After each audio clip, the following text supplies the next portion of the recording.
All right, what's up, AdCast listeners? I have someone on the line that the universe has tried to keep me away from, but damn it, they couldn't do it. They couldn't do it. I have Mr. Colin Chow on the line. Colin, you and I were supposed to get together back in the third quarter in August, but they couldn't keep us apart, man. We're too strong for that. The Yeah. universe works in mysterious ways, Eric. Bring And then, people together when they need to be together. So I feel like and this is exactly the right time. We're meeting, there you we're go. doing this. Yeah. So the universe brought us together. I am on the AdCast today with Mr. Colin Chow. Colin is the global managing partner of 21st Century Brand. In 21st Century, I'll tell you about their mission. It's pretty unique, and also I want to talk about what brought you into 21st Century. Just the whole mindset of the company, and also like when I went onto the website, immediately I saw diversity. Hmm. Immediately I saw that. And so 21st Century, their mission is to enable founders and CEOs of the world's most innovative companies to realize transformational growth through excellence in marketing. And you also accelerate the value of the most influential brands of all time. And I'm lucky to be on the line with you today, man, because you work with some pretty damn influential brands, man. Yeah, Some thank you. pretty damn influential brands. I'm lucky. I feel like it's a privilege for me to get on and talk about this with you, with your listeners, with your audience. So I appreciate you having me. Oh man, you're too kind, Colin. I want to know, man. What got you into this? I mean, you could have done anything. You could have done anything, but why this? Yeah, no, it's a great question. Well, let me set up by telling you a little bit about 21st Century Brand, and then I can talk Sure. about how I got there. 21st Century Brand is a brand consultancy. We're based out of Europe and the US. I'm based in San Francisco. And Hmm. our founding ambition is to build the most influential brands of our time. And we do this by challenging leaders of those brands, of these companies, to create a positive cultural legacy. Wow. So we often talk about ourselves as the purposeful growth company. We build brands that seamlessly blend doing good and doing good business. And Hmm. a lot of our DNA of the founding team comes from the experience of building Airbnb to become the most influential travel brand in the world. And we realize that there's a playbook actually for 21st century brands who want to build Hmm. brands that are both purpose led, but also make incredible businesses as well. Yeah. So we work with a pretty wide range of companies, and we sometimes talk about it as the rising stars and the purposeful planets. So the rising stars are brands like the Pinterest, the Instacart, Pelotons, Breck, Mm. Nextdoor, Headspace. Those brands that are really shaping the way that we all live, work, and play in the 21st century.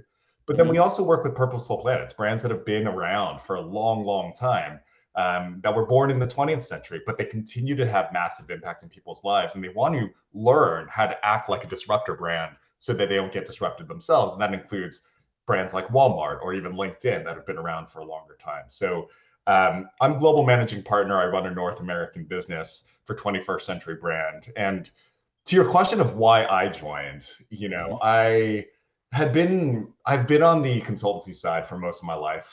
I'm that weird kid, I guess, who just kind of, you might say I couldn't make up my mind. I like to look back and think I was just gathering all the skills I needed to ultimately be where I am. But I Hmm. majored in art history as an undergrad.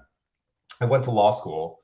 Very quickly realized that I had no skill or desire to be a lawyer. But I Right. finished law school, passed the bar in New York, everything, and then I joined a management consulting firm called McKinsey in New York, and got a Hmm. really good grounding of business skill. But I soon wanted to do something more creative, and so I ended up stumbling into what I do today, which is brand strategy, which Yeah. is the mix of right brain and left brain. It's Oh yeah. incredibly strategic and rigorous, but also incredibly creative and inspiring. And I've had different leadership roles at various consultancies over the years since then.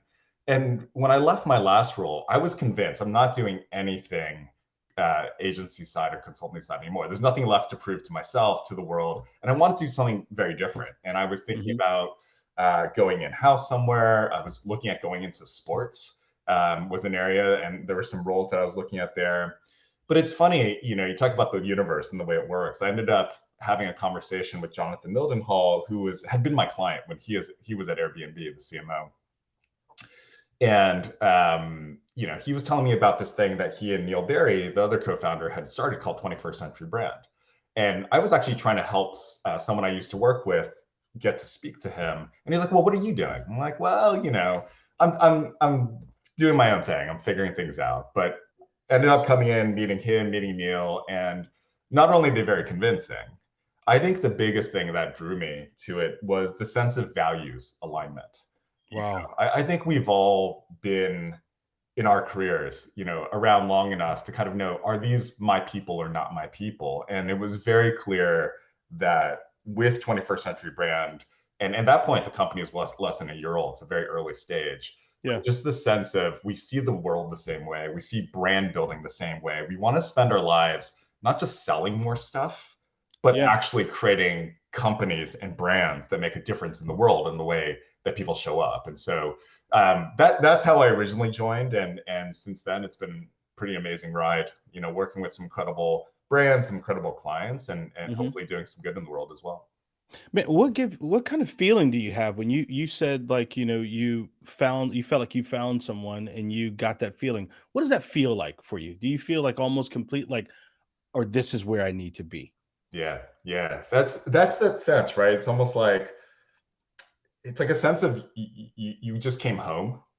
And even Hmm. though you've never been in that house, it's like, you know what? I'm home, right? I'm with Wow. people who share the way I see the world, people who see the way of doing business the way that I do. And the great Hmm. thing is, since then, we've continued to build our team. We've brought in people who share those values and bring those values to life even more. Hmm. Hmm. And that just feels, again, it's like a sense of being home. We just had our first full company offsite a couple months ago through COVID Wow. pandemic. We hadn't been together. We've grown a lot, but we've never really spent a lot of time together in person.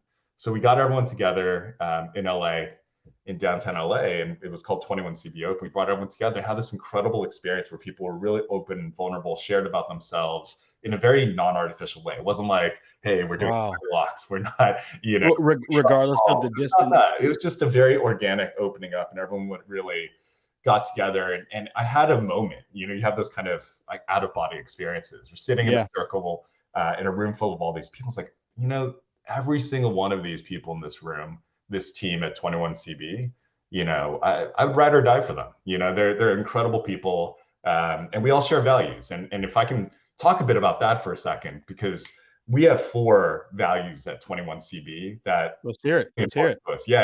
And I think your question is a great one. It's like, how do you know? What is that feeling?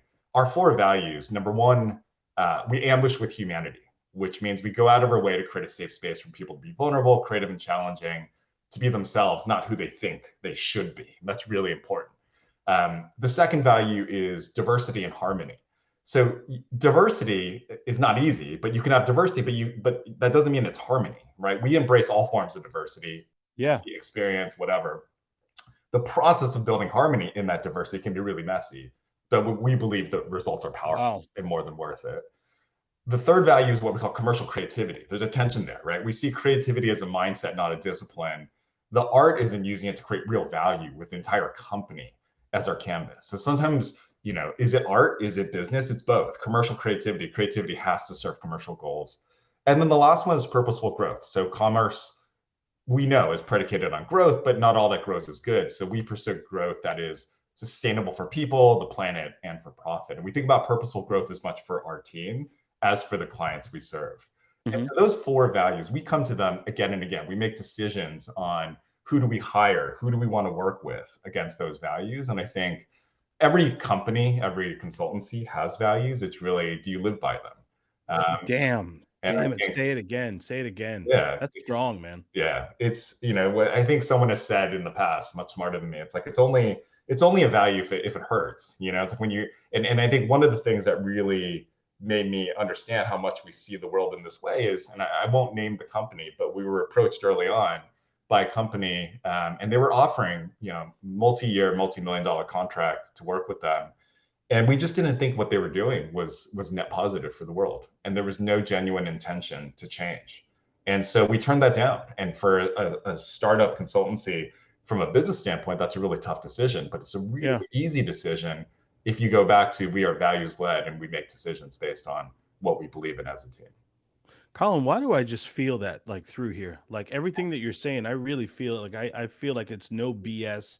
I'm on a podcast, I'm going to share this with you. Like, I really feel like you feel that, man, about that company. Mm. And you know, one of the values that you just talked about too was you said diversity and harmony. And it just like made a light bulb go off in my head, because whenever people actually have a discussion about diversity, there's usually not any freaking harmony. You Yeah. know what I mean? So, I mean, how do you guys overcome that? And not only like putting it as a mission statement and just talking about it is one thing, but truly acting on it is another. How do you do that? Yeah, that's a great question. It kind of goes back to, it's not just having diversity in the team that you bring in, right? Mhm. But then actually really listening to their voices, making sure everyone feels that they have a role, a say, and we are very non-hierarchical in the way that we create our work, in the way that we make decisions. There, of course, people have titles, of course, people have levels, right? Yeah. I always say to Yeah. my teams, I don't care where the good idea comes from. It can be from the most junior person on the team. It doesn't matter. If you have a good idea, bring it to the table.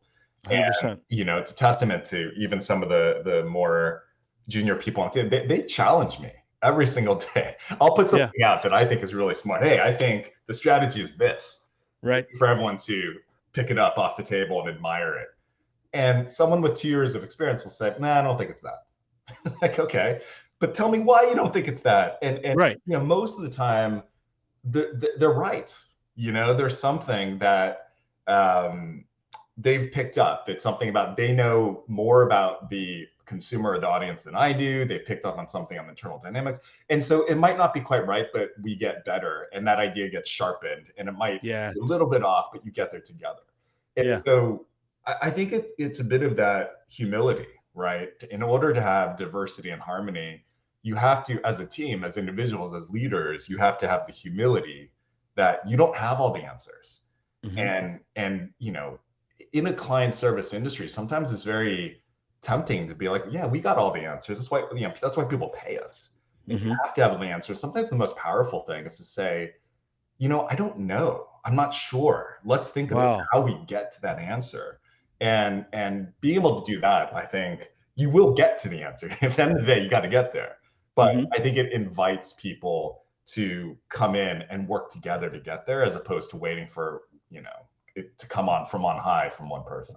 I think that's great. Sometimes the best ideas come from the bottom up, man. Yeah, absolutely. And you know, you had said something about the getting together that happened, and I know, even though some people are still feeling the effects of COVID, some people have changed for the best for COVID, and some people have been challenged through COVID. But you just described an event where you all got together, and it was truly like harmony.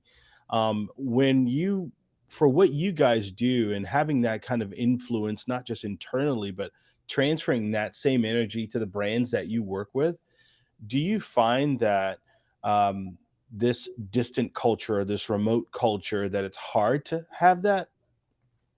I think it's so fluid, Eric. It's every client that we work with is in a different situation. Some are still entirely remote, some are hybrid, and some are fully back in the office. And Hmm. I think, as many of us learned through COVID and pandemic, you know, you have to adapt, and you have to meet clients and people and teams where they are. And so, Yes, I don't yes. I don't have all the answers. I think that what we got really good at very quickly by necessity is all of these things that we used to think you have to be together to do, these workshops, these very intimate conversations.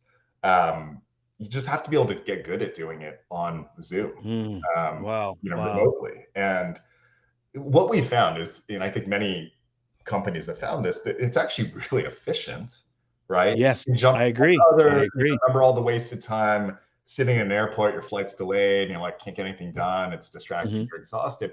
That goes out the window, which in some ways is a benefit. I think what you really lose is less the time in the meetings, but it's what I call the interstitial moments. It's that walking into a meeting with your team, with the clients, like, and just checking in before, checking in after. And so Hmm. those are the things that you have to consciously replace, right?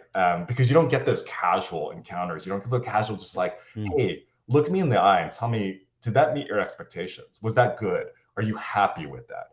And so now it's a quick email, a text, a call, just to make sure, right? Because after an in-person workshop, That's very easy to do, And Yeah. so that, I think that's the biggest miss. And I think we're still navigating, how much we do in person, how much that we do remote, and really we're kind of led by our clients in that. But I think it's just being super conscious about where do we take advantage collectively in a good way, the benefit of efficiency, but offset the almost lack of empathy when we're just staring at screens and we Yeah. haven't met each other. I remember one quote that Simon Sinek said. He said, "Relationships are not formed at the meeting; they're built in between the meetings." And how in I think this is pretty important for you guys as well too, especially with the culture that you have. How do you and how would you advise brands to build those relationships in between the meetings, like a Peloton, using them for an example? Yeah. Well, I go back to one of our values, ambush with humanity, right? And well, one output of that value is there's a part of our strategic process that I think is really different and unique. And it's Hmm. called discuss the undiscussable. And whenever we bring this up with Love that. clients, it's like, what is that? That sounds terrifying. It sounds scary. Maybe it's like I really like it. woo woo. Is this some kind of like West Coast thing that you guys are bringing to us? But it's really interesting because at the end of the day, it's often the moment, the part of our process, our approach that clients look back like that was really transformative, right? And Wow. what it is it's midway in our process, and what we do is, we are almost always working with founders, CEOs, CMOs, the C-suite, and very cross-functional. Our process really brings in the chief human resources officer, the chief product officer. We really believe brand is the foundation for the entire company. It's not just a marketing and communications thing. Hmm. So very frequently, we learn a lot about an organization in our discovery phase, and we bring this group together. And to your question before, like it used to be in a private room. Yeah. We'd book a private room, be over dinner, some drinks, be very intimate. And what we are expert at is facilitating a very vulnerable conversation, but surfacing themes to say, there's certain things you as an organization, as a leadership team, need to think about, need to align on, need to address in order for us to build the brand that we think you need to build. And they're not things that 21 Wow. TV, 21st Century Brand can necessarily fix, right? They might be outside of our purview, but if you do not do this and you build this brand, the world's going to call bullshit on you, right? True. And authentic. So that's part of our process. And to your question of, how do companies foster that? I think it's the advice that we would give is create these moments, create a culture where Mhm. your team can discuss the undiscussable, right? Where they can have, and it doesn't have to be so formal or kind of structured in a dinner setting, or even, we've gotten really good at doing it online. We just create the right sensibility and the right kind Mhm. of the vibe on the Zoom, for lack of a better word. But for our clients, for our for their internal teams, that becomes so important. Making sure that everyone really feels empowered and able to speak up and share their voice, no matter what. That's a great point. But Colin, let me ask you this though: what if you're trying to do that discovery phase with a brand, and that brand doesn't allow you to truly understand who they are? Mm, Because sometimes people will make the phone call and say, "We need you to fix us," yeah, and then they want you to give them the magic pill, and it's not really that easy. yeah, So how do you have the discussable with the undiscussable? I love that. With that client or with that brand. Yeah, yeah, it's such a great question. Um, you know, Here's the truth, Eric. If a client doesn't want to show us who they really are, it's not worth working with us. Don't hire us. Don't spend money Amen. on us or anybody else, right? Uh, Yeah. because at the end of the day, this is very much what we believe, and we say this to our clients all the time. Hmm. 21 CV doesn't show up and invent anything. All we do is we identify the soul of your company and we extract that. And we extract that soul. And, there's this quote, I don't know if it's a real quote or not, but someone said about Michelangelo, it's like, Michelangelo doesn't carve a sculpture. He just sees a block of stone and he carves away everything that's extra. What's left is the beautiful soul of that, Yeah. something like that. Similar approach to building brands, right? We talk to the founder, we talk to the CEO, we talk to all the leadership. At the end of the day, the brand exists already within the company somewhere. right? Yep. Mm-hmm. It exists in the leadership. It also exists in the employees. We call them soul of company employees. They've been around forever, right? Like every company you've worked at, you can be like, that person, they embody the brand, and you can't really articulate why. It's like that's the Nike person, Right. Yeah. right? That's the like Apple. Like, That person bleeds that yeah, company. and it Yep. doesn't Yep. have to be a senior exec. It can be, the most junior person on the team. It doesn't matter. But that's what we do. We come in, and through our conversations, through our stakeholder interviews, through our discovery process, we just keep pulling things out. And that's why it's so important to have that access to that top leadership team. Because if you have a conversation with someone, I think you're probably really good at this, given your podcast and everything else. There's only so much veneer of authenticity you can fake, right? At some point, you get to the real stuff. That is you true, pull man. that out, and you ask the questions in a way. They're not gotcha questions, but you ask questions in a way where you get past that press release response. You get past that soundbite. You really go deep with it. A lot of times after we have conversations with execs, the thing that always comes like, I feel like I just had therapy. Like, that's good. Let it all out. And they feel like, I feel like I just let go of all this negative emotion. That's another part of the company. We do therapy sessions therapy. too. That's right. That's a secret service that we offer only for our special. Now and I think I love that response, right? Because then that means they've really been honest and truthful and burdened themselves. And it's not just about what is great about your company or brand, but we got to know what the shadows are. We got to know what the downsides are, because the brand has to address those things, right? Consumers today are more aware than ever, especially with younger generations, right? They want to know. The transparency is so critical.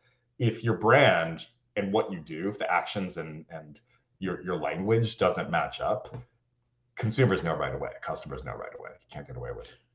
And that word brand has come up so much lately, and I really feel like when it comes to the brand, there were some brands who didn't really know exactly what people thought of them.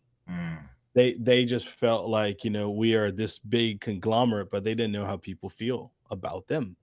Do you guys kind of help some brands develop their own set of values, like the way you guys have found your own values? Yeah, we do.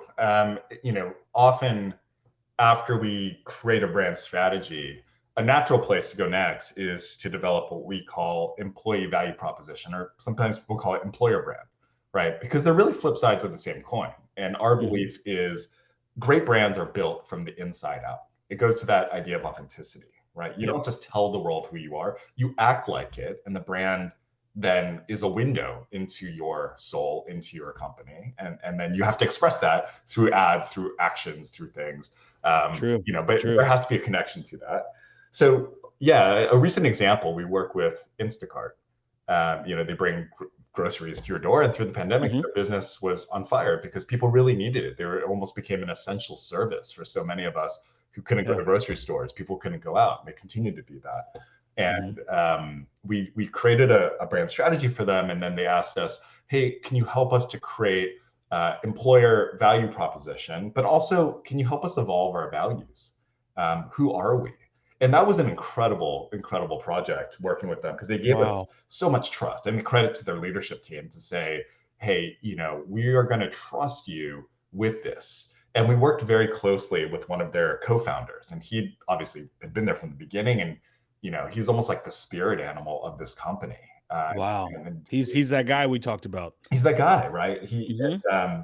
And he was just so gracious and welcoming, because it's very easy for them to say, hey, you are outsiders, you're an externality. Why would we trust you with this? And so again, it wasn't us inventing it. It was really understanding what are the values this organization already has, what is still relevant in 2022 versus when they were developed, 5-7 years ago. And Instacart's a company, they had such explosive growth. More than half of their workers were hired in the past 1 to 2 years during the pandemic, and they were remote. They hadn't met each other. So they really needed something to knit together their culture. And so we worked with them to help define a new set of values that really reflected the culture, not only that to reflect what they had been, but also to reflect where they wanted to go in the future. We created an employee value proposition for them.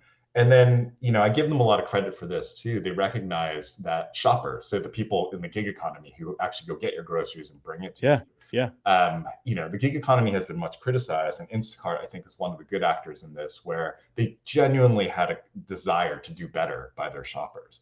And so we helped them develop a shopper value proposition where we defined a set of commitments that they were going to make to their shoppers, backed up by real product innovation to help them. And then they rolled that out. And I genuinely believe that's a great example of a purpose-led brand where you're doing this you're still trying to scale your business, but you're really actively, consciously thinking about all of your Yes. communities, right? All Yeah. aspects of your community, not just the end consumer, but also the shoppers in this case, the employees, the retailers, the advertisers. Those are all parts of Instacart's community. And how do your actions as a result of your brand, how do they touch all of them in ways that can be net positive? It shouldn't be a zero-sum game. It shouldn't be the more I get, the less you get, right? How do we grow this pie together so that everyone shares in that?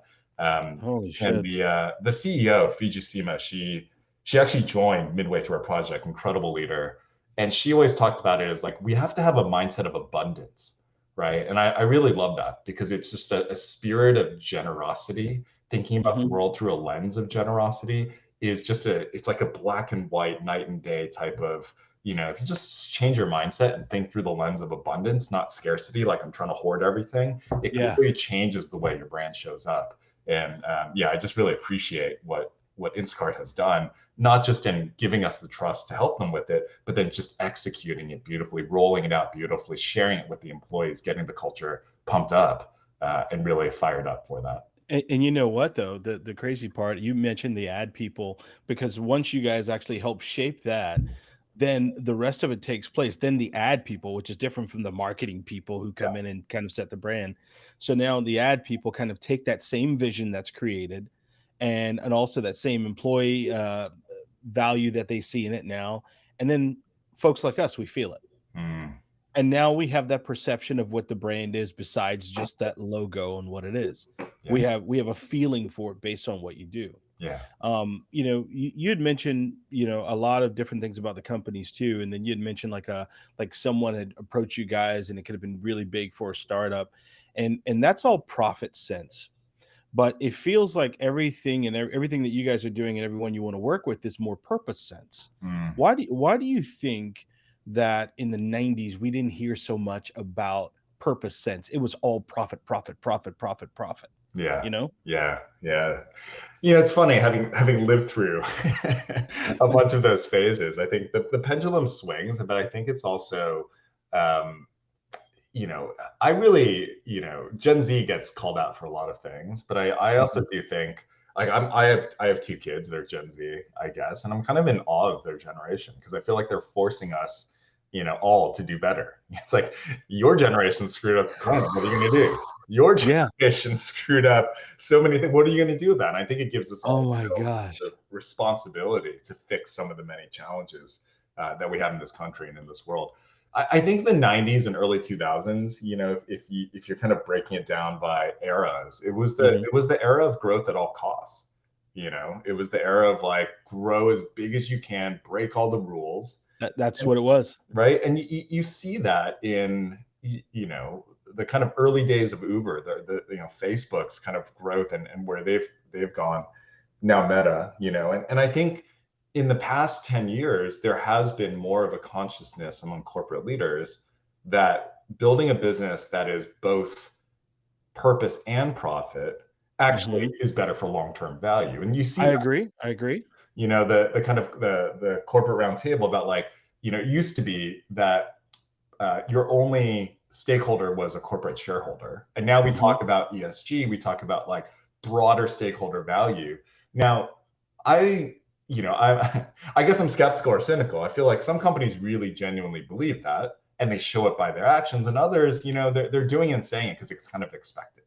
Well, Right. it's almost like you have to now. You Yeah, have to show that now. that's right. That's You brought up like, social media, since you kind of brought that up, I want to kind of ask you too, because when you are helping to build this brand and really getting intimate with the CEOs of companies and making sure that those kind of values kind of trickle down, does social media help with that?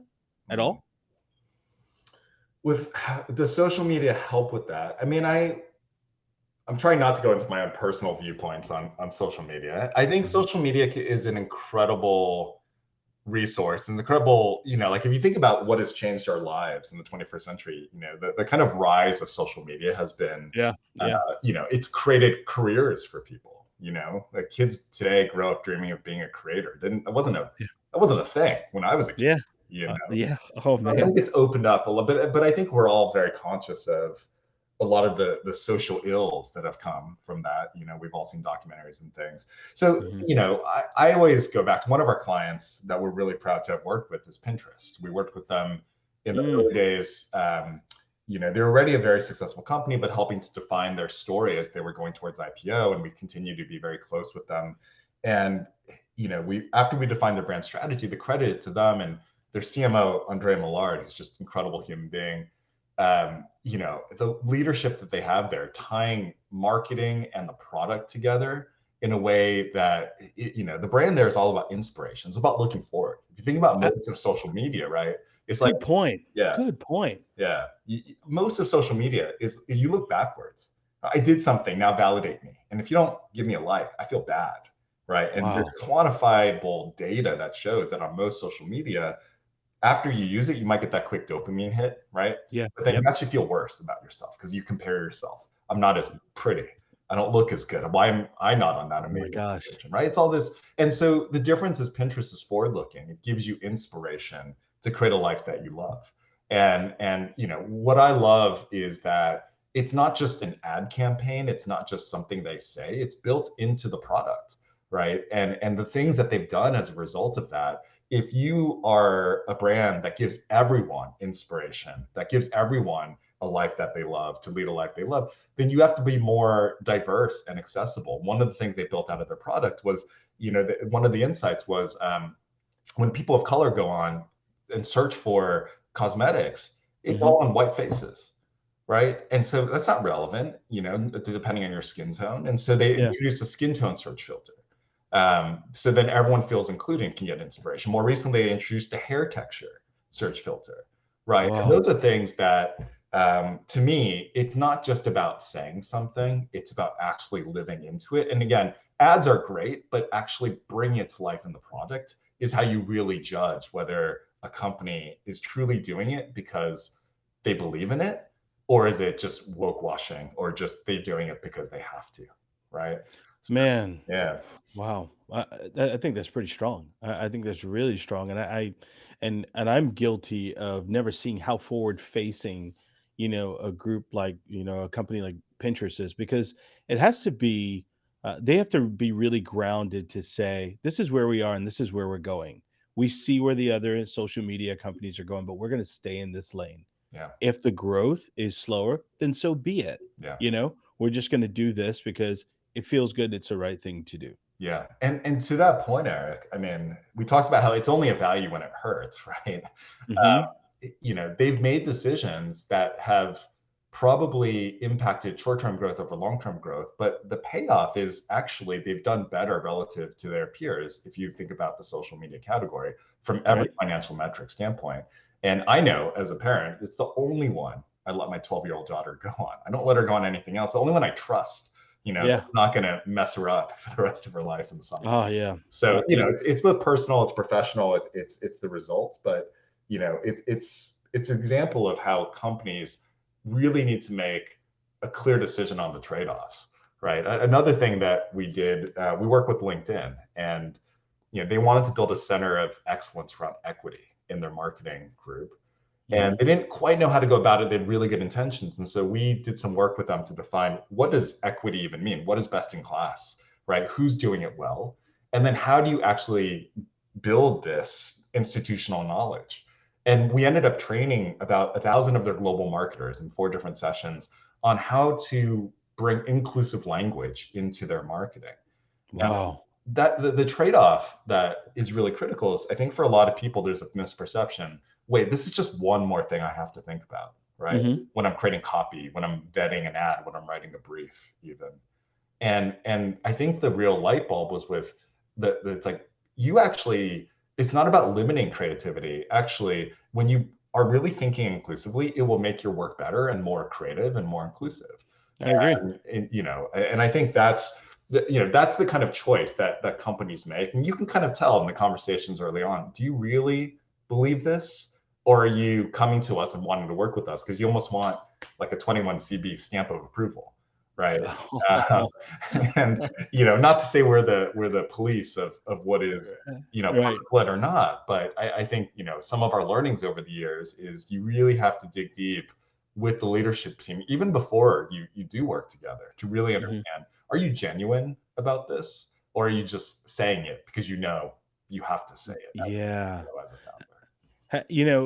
Years ago, it seems like every professional at some point had worked in the hospitality industry. We got to get to know people a Mm, little bit, yeah. and one of the things like in the hospitality industry that I had learned was just how different people react to different things, and then being an old restaurant guy, it made it different for me every time I went to a restaurant to go eat. Mm. So now I'll ask you this, and that was my reason for saying this is like, now do you just have a hard time turning your head when you see a brand doing something wrong? And you're like, oh my gosh, that just gives me a little bit of a cringe feeling right now. I'll use my son's word, cringe. Yeah. But do you ever see brands like that that you're like, man, they could use my help, That's funny. It is hard, right? Because we all work in the kind of marketing world. It's hard to turn that off. You walk around, Yeah. you see outdoor advertising, you watch commercials on TV, and it's always constantly thinking like, for me, it's what was the strategy behind that ad, And sometimes the reaction is, I think the strategy is wrong, but most of the Hmm. time, look, there's a lot of smart people in this industry. True. True. Sometimes it's more, hey, your strategy is showing, like you're almost being too obvious and you've translated it literally. Uh, Hmm. I think there are examples sometimes when you see a brand going about it the wrong way. And then the thing is, I don't need to call them out. The world calls them out. The public will. Yep. Absolutely. And there's tons of examples of that, but I think it's made it hard for marketers today, and I think it goes back to something we talked about earlier. To be perfect is impossible, so Hmm. it's more about the progress and the intention, and then being clear about that, and then learning from mistakes and moving Hmm. on. I don't hold brands accountable. I don't hold it against them if they make a mistake that was genuinely just a misunderstanding. It's really how they react to it in the moment. Wow. A year ago, we published a white paper called "Building an Inclusive Iconic Brand." Right, and one of our foundational pieces of work is how do you build an iconic brand, but then this one was about how do you build an inclusive iconic brand. And we have an editor at large at 21st Century Brand named Fozia Musa, who put together this incredible body of work to say that building an inclusive brand is not just the right thing to do, it actually drives your business in Mm. powerful ways. But one of the things to keep in mind is that it is a journey, right? It is not like you just go from 0 to 100 and you nail it. There is a journey where you kind of have good intent, but you don't know quite how to get there. And then at the end of that journey, you're consistently executing on it. And it's kind of built into your operating system, into your DNA, right? You don't have to think, is this inclusive or not inclusive? You just know what the right thing is, but that takes a lot of repeated action. So brands are all on that journey at different Hmm. stages. One of the things that we sometimes help with is you really break down the marketing cycle, right? From annual planning to creation of creative to execution to distribution of all that stuff. And at each stage, there's things that a brand should be thinking about if you really want to build an True. inclusive, iconic brand.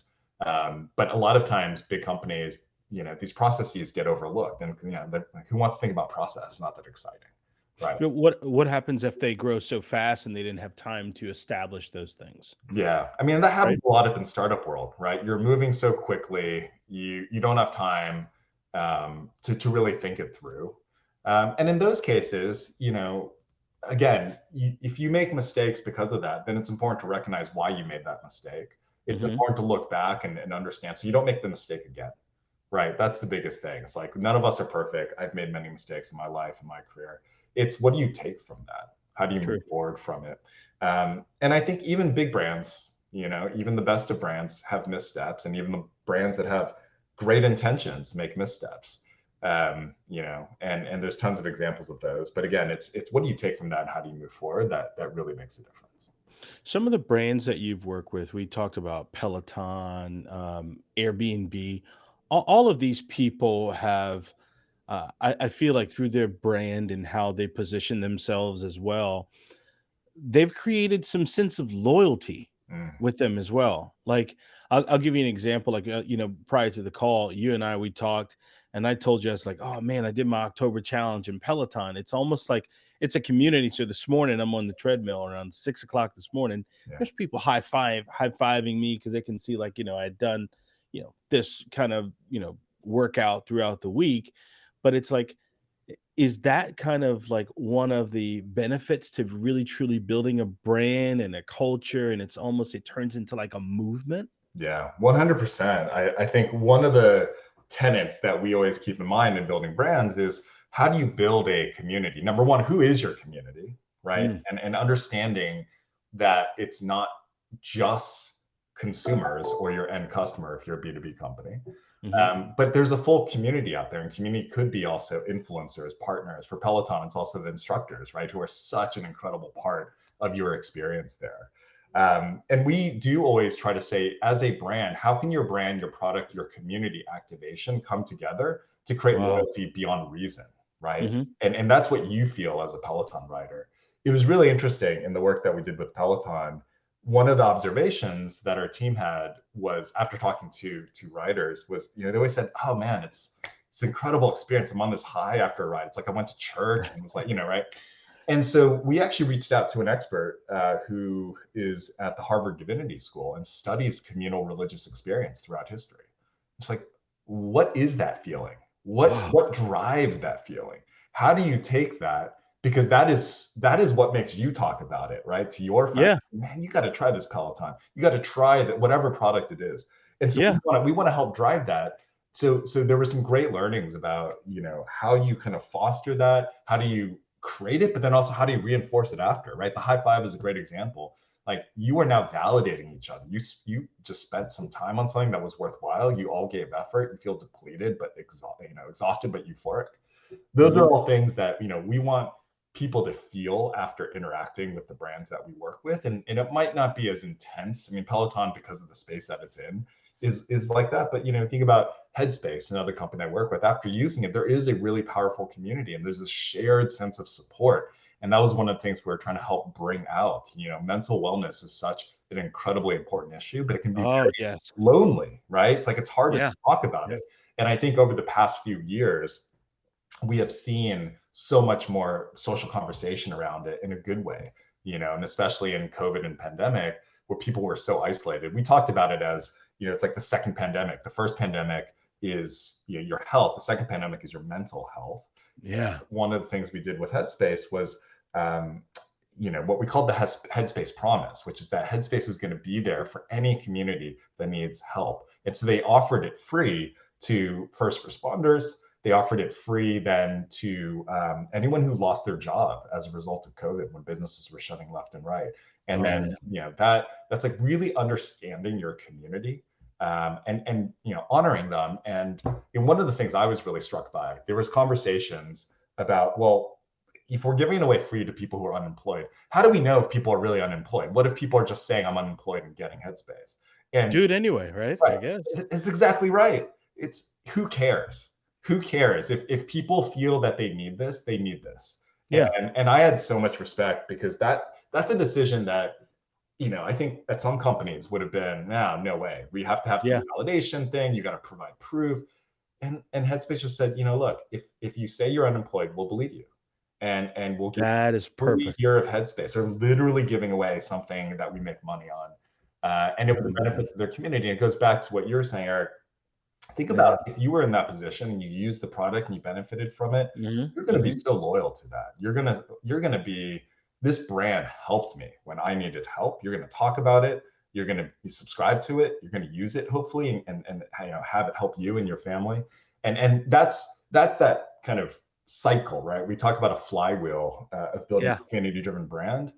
how do you really deeply understand the needs of your community? How do you super serve them with your product? How do you know, have them help you build your product and brand because they tell you about their needs, and then you get better, and that just kind of escalates and creates a cycle of success. Dude. What? Oh my gosh. You, I felt every bit of this conversation today, man, Colin. I really did, man. Um, uh, I think I had a lot of respect for your brand, but I mean, damn, is all I can say, man. I really felt that, and I really think that you guys really care about not only just the brands, your partners that you work with, and the people that they serve. And I think, just what we talked about with Headspace just now. The truth is, in full disclosure, when I first started meditating back in 2019, I used Headspace. Wow. And at first I couldn't, I was like, man, I can't get over this, this Australian accent person. I can't do this. And I was one of those where I didn't know how to meditate, but it taught me how to do it. And now meditation is one of the things that I have to do Mm, every day. And that's that's something, No, that's powerful. man. Yeah, thank you for sharing that. That's powerful. No, no worries. You tell them that. You tell them that, okay? Man, I am just so happy to talk to you. So now, Colin, for brands or businesses that want to reach out to you and the rest of the team, how do they find you? How do they find you and reach out to you? Yeah, I'd love to hear from people. You can find me on LinkedIn, Colin Chow. You can reach out to 21st Century Brand if you email hello@21cb.com and go to our website. Learn more about us, 21cb.com or 21stcenturybrand.com if you want to type out all of those letters, either way. But really excited to have this conversation with you. And thank you so much for the opportunity to share some thoughts.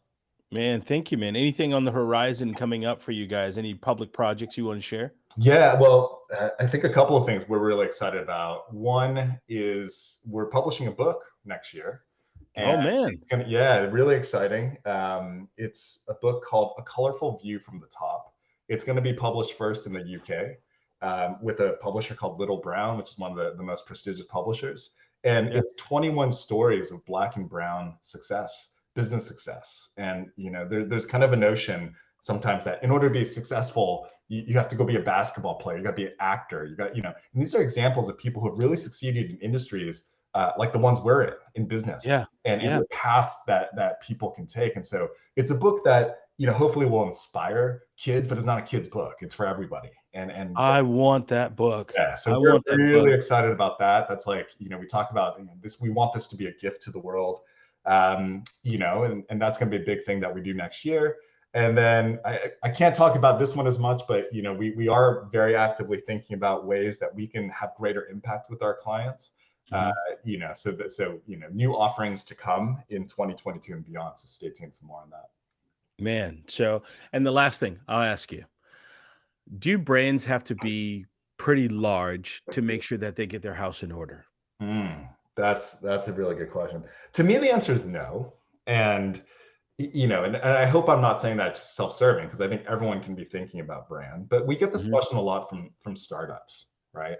Like, isn't brand something that bigger companies do? And by the way, I could do an entire hour on this. I'm going to try to keep it short. Then come back. Then come back and do it, man. What are you waiting on? Let's book it. Um, but I think there's a misperception of, number one, oh, a brand is just a logo, right? I'll just get my cousin who's a graphic designer. She can do Mm, it. That's so brand is not just your logo. Brand, there you go. is the way you grow your company. It's your business, it's your product, it's your people strategy. All of that is brand.